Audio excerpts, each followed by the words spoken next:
Tässä meillä on pitkässä transporteri T7 liukuovipuolen seinälle asennettuna 127 senttinen hyllykkölaatikosto avohyllyillä. Ja täältähän löytyy alakaappi tuosta auki.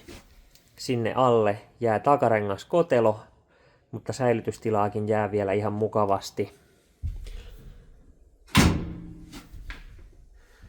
Seuraavaksi meillä on tässä 3 kappaletta kuulalaakeroituja vetolaatikoita, 2 matalaa, 1 korkea. Kaikista vetolaatikoista löytyy välijakajasetit, joilla vetolaatikot saadaan osastoitua. 2 kappaletta 76 senttisiä avohyllyjä ja ylimpänä sitten vielä tommonen korkeammilla reunuksilla oleva ylähylly. Tämä kaluste sopii hyvin L2 kokoluokan pakettiautoihin liukuovipuolen seinälle.